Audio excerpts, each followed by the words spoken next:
Good morning students, I am Namita Seth, welcomes to BBB online classes, and today we'll start a new chapter for class 12th from the book Flamingo, that is chapter number 5, Indigo, which is written by Louis Fisher. So let us have an introduction about Louis Fisher.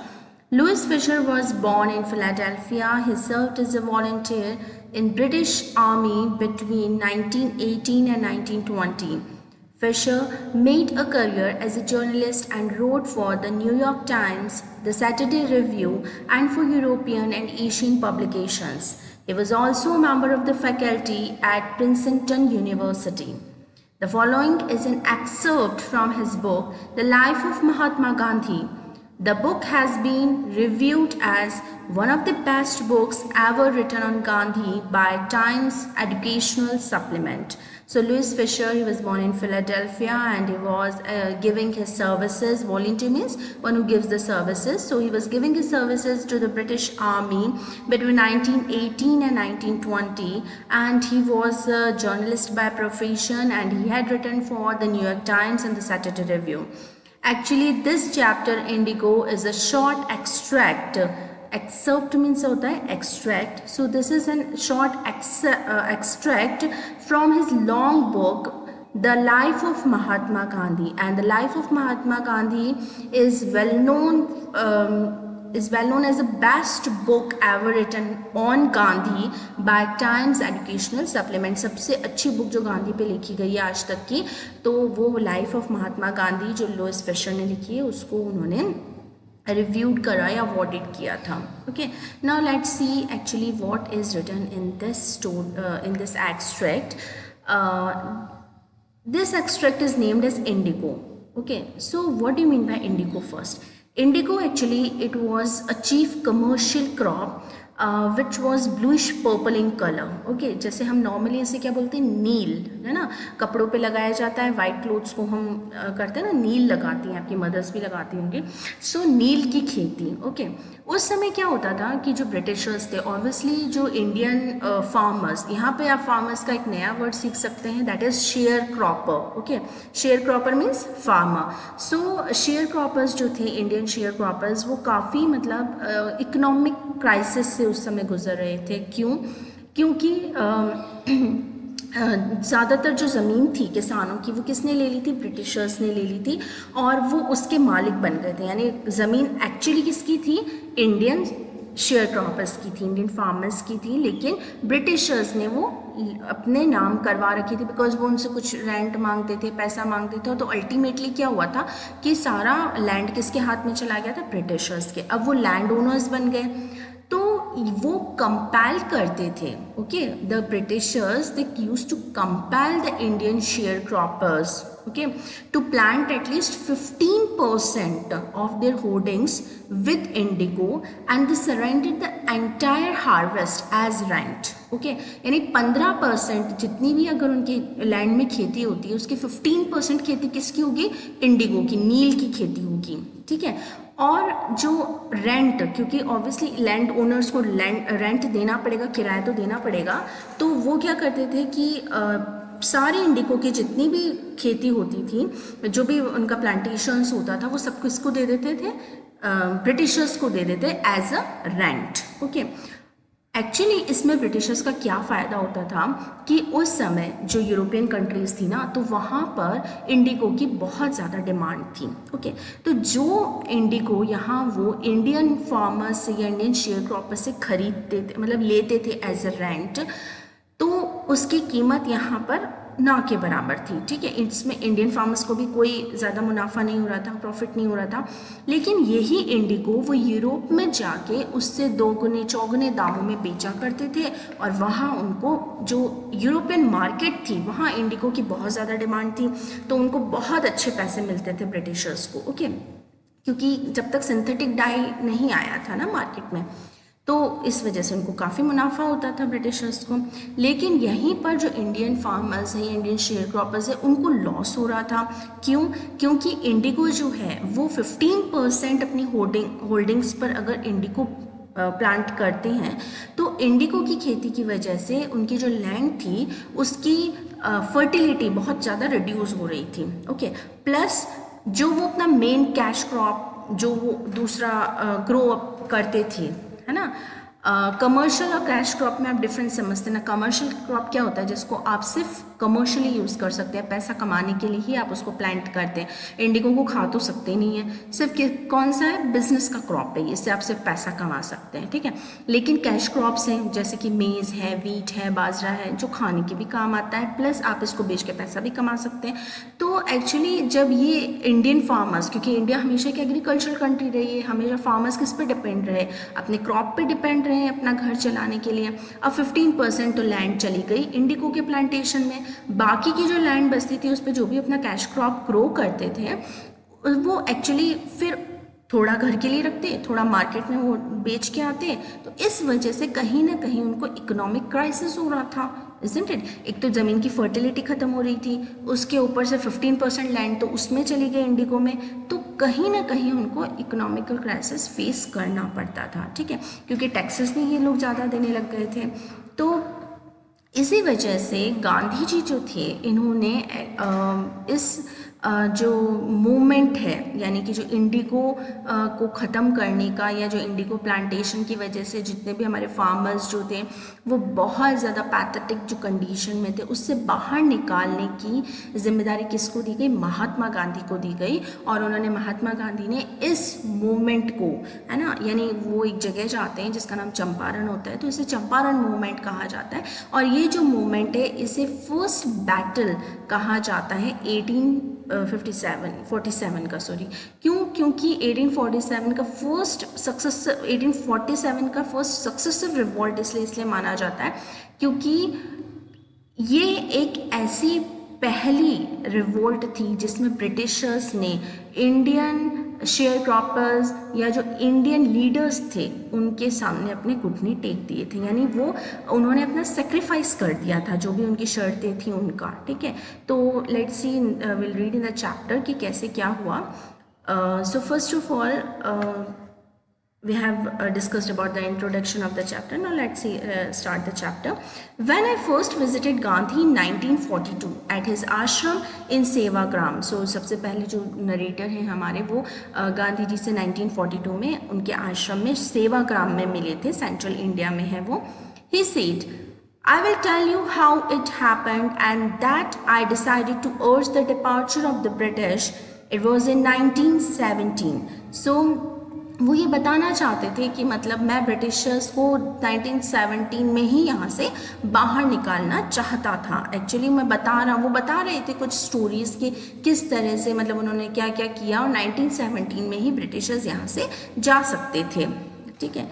He had gone to the December 1916 annual convention of the Indian National Congress Party in Lucknow. सो वो दिसंबर 1916 में एक लखनऊ में एक INC के द्वारा एक national conference बुलाई गई थी, उसमें भी उन्होंने पार्टिसिपेट किया था जहाँ पर गांधी जी भी थे।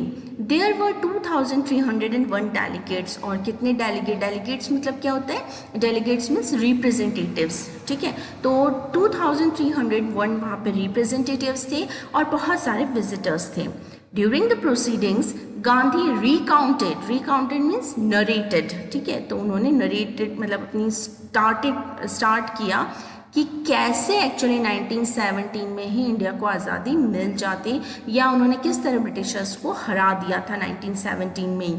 सो उन्होंने नरेट करते हुए थोड़ी सी स्टोरी बताते हुए बोला, a peasant came up to me looking like any other peasant in India. तो एक पीजेंट, एक फार्मर मेरे पास आया जैसे कि हर कोई इंडिया का दूसरा फार्मर होता है, poor and emaciated means very thin and very weak, दुबला पतला सा, बड़ा कमज़ोर सा, जैसे इंडियन फार्मर्स होते हैं वैसे ही एक फार्मर जो है मेरे पास आया एंड सेड। अब मतलब वो नरेशन मतलब बता रहे हैं कि एक्चुअली इस इंसिडेंट्स के बारे में कि कैसे हम 1917 में ही हमने ब्रिटिशर्स को हरा दिया था। I am Rajkumar Shukla. अब उस पीजेंट ने आके अपना इंट्रोडक्शन दिया कि मैं कौन हूँ, राजकुमार शुक्ला हूँ। I am from Champaran. और वो कहाँ से आया था, चंपारण से आया था। And I want you to come to my district. और वो चाहता था कि वो गांधी जी जो हैं उनके साथ अब उनकी डिस्ट्रिक्ट यानी चंपारण चले। Gandhi had never heard of the place. Gandhi ने कभी चंपारण के बारे में नहीं सुना था। It was in the foothills of the towering Himalayas near the kingdom of Nepal. और चंपारण उसने बताया कि कहाँ पर है, foothills of the Himalayas है near the kingdom of Nepal. Under an ancient arrangement, the Champaran peasants were sharecroppers. So मतलब वो बता रहे हैं कि किस तरह से जो ancient अरेंजमेंट्स यानी पहले की तरह, जैसे जो भी सिस्टम था उनका कि वो रेंट देते थे लैंड ओनर्स को एज इंडिगो 15% उनको ग्रो करना पड़ता था, तो ये सारा बहुत पुराना सिस्टम था. तो उन्होंने बोला कि जो पुराना सिस्टम आ रहा है, मतलब चलता आ रहा है, चंपारण के पीजेंट्स जो हैं अभी भी जो है शेयर क्रॉपर्स ही हैं. शेयर क्रॉपर्स मतलब जो क्रॉप को शेयर करता है, समझ रहे हैं, शेयर क्रॉपर, यानी कि वो भी अपने क्या करते थे, 15% कमर्शियल क्रॉप किसको देते थे, इंडिगो किसको देते थे, ब्रिटिशर्स को देते थे. तो यानी कि वो अपनी मेहनत सारा करते, लेबर सारा लगाते, सब कुछ करते, लेकिन फिर भी वो अपना क्रॉप किसके साथ शेयर कर रहे हैं, ब्रिटिशर्स के साथ, इसीलिए उन्हें शेयर क्रॉपर्स कहा गया है. Okay, Rajkumar Shukla was one of them, और उसमें से ही एक शेयर क्रॉपर कौन था, राजकुमार शुक्ला था. ही वॉज इलिटरेट बट रिसोल्यूट, चाहे पढ़ा लिखा नहीं था लेकिन बहुत डिटरमाइंड. रिसोल्यूट मीन्स वेरी डिटरमाइंड, ठीक है, जो बहुत जिद्दी होते हैं ना कि ये काम करना ही है, that is resolute. He had come to the Congress session to complain about the injustice of the landlord system in Bihar. So Champaran obviously कहाँ पर है, बिहार में. ओके, सो वो इस कांग्रेस सेशन में क्यों आया था गांधी जी के पास राजकुमार शुक्ला, क्योंकि वो जो भी इनजस्टिस हो रहा है उनके साथ, जो भी अन्याय हो रहा है उनके साथ में, शेयर क्रॉपर्स के साथ में बिहार में, वो उसकी कंप्लेन लेके आया था. And somebody had probably said speak to Gandhi, और किसी ने उसको राय दी थी कि गांधी जी से बात करो.